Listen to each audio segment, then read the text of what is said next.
తొందరలోనే విద్యా commission appoint చేయడం ద్వారా నిరంతరం మీ సమస్యల్ని పర్యవేక్షిస్తూ మీ సమస్యల పరిష్కారం కోసం పాటుపడడానికి ఒక నిరంతరం పనిచేసే వ్యవస్థను ఏర్పాటు చేయాలని మా ప్రభుత్వం నిర్ణయం తీసుకున్నది. అదేవిధంగా వ్యవసాయ కమిషన్ను కూడా మేము ఏర్పాటు చేయబోతున్నాం. తద్వారా విత్తనాలు కానీ, నకిలీ విత్తనాలు కానీ, ఎరువులు కానీ, సంస్థలు కానీ, ప్రభుత్వాలు కానీ రైతులకు నష్టం జరిగినప్పుడు, రైతులకు అన్యాయం చేసినప్పుడు వాళ్ళ తరఫున ఆదేశాలు ఇవ్వడానికి, వాళ్ళ తరఫున ప్రభుత్వాలకు నివేదికలు చేర్చడానికి కమిషన్స్ అవసరం. ఈ విద్యా కమిషన్ని, అదేవిధంగా వ్యవసాయ కమిషన్ని ప్రాధాన్యతతో తీసుకొని మా ప్రభుత్వం వీటిని ఎస్టాబ్లిష్ చేస్తుంది. తద్వారా నిరంతరం ప్రభుత్వ పాఠశాలల్ని పర్యవేక్షించే ఒక వ్యవస్థను ఏర్పాటు చేసి ప్రభుత్వ పాఠశాలల్ని పునర్నిర్మించడం ద్వారా ఈ తెలంగాణ సమాజాన్ని మళ్ళీ పునరంకితం చేస్తూ పునర్నిర్మించాలన్న ఆలోచన మా ప్రభుత్వానికి ఉన్నది.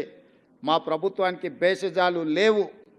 ఎవరైనా అనుభవజ్ఞులు ఏదైనా మా ప్రభుత్వం దృష్టికి తీసుకొస్తే తప్పకుండా వాటిని ఆచరించడానికి, అమలు చేయడానికి మా ప్రభుత్వం ఎప్పుడూ సిద్ధంగా ఉంటుంది. అన్నీ మాకు తెలుసన్న ఆలోచన మా ప్రభుత్వానికి లేదు. ఎవరైనా ఇందులో ప్రత్యేకంగా స్టడీ చేసిన రిపోర్ట్స్ కానీ, నివేదికలు కానీ, సజెషన్స్ కానీ మా ప్రభుత్వానికి ఏమి ఇవ్వాలనుకున్నా ఎల్లవేళలా మా అధికారులు అందుబాటులో ఉంటారు. మా అధికారుల దృష్టికి తీసుకొస్తే నేను కూడా వాళ్ళు సూచించిన వ్యక్తులను, సంస్థల్ని కలవడానికి నాకు ఎలాంటి అభ్యంతరం లేదు. అందుకే ఈరోజు మిమ్మల్ని అందరినీ ప్రత్యేకంగా కలిసిన సందర్భంగా నాకు చాలా సంతోషం అనిపించింది. ప్రభుత్వ పాఠశాలల్లో కూడా ప్రతిభ కలిగిన విద్యార్థులు ఉన్నారంటే మీ విద్యార్థులు, మా విద్యార్థులు, మా ప్రభుత్వం తరఫున ఈ రాష్ట్రానికి గౌరవం తెచ్చిన విద్యార్థులు, మళ్ళొకసారి విద్యార్థులకు ఇక్కడికి వచ్చిన 230 మంది అనుకుంటాను విద్యార్థులు ఇక్కడికి వచ్చిండ్రు. మీకు అందరికీ మనస్ఫూర్తిగా అభినందనలు తెలియజేస్తూ, ఇంతకుముందు ఫ్రీ అడ్మిషన్ అనేది అన్నారు, మరి అది ఇంటర్వ్యూసా ఫ్రీనా నాకు అర్థం కాలే. మా బుర్రా వెంకటేశం గారికి నేను ఆదేశాలు ఇస్తున్నా, ఈ 10/10 వచ్చిన విద్యార్థులకు ఫ్రీ అడ్మిషన్స్ కావాలని వాళ్ళు ఒక సూచన చేసిండ్రు. అదేందో నోట్ చేసుకొని వాళ్ళ ఫీ గవర్నమెంట్ పే చేయాలన్నా మాకు అభ్యంతరం లేదు.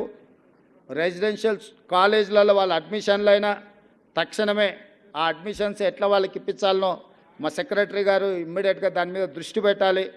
భవిష్యత్తులో కూడా ఈరోజు 10/10 సాధించిన విద్యార్థులకు నా సూచన, మళ్ళీ ఇంటర్మీడియట్లో కూడా స్టేట్ ర్యాంక్స్ తీసుకొని రావాలి.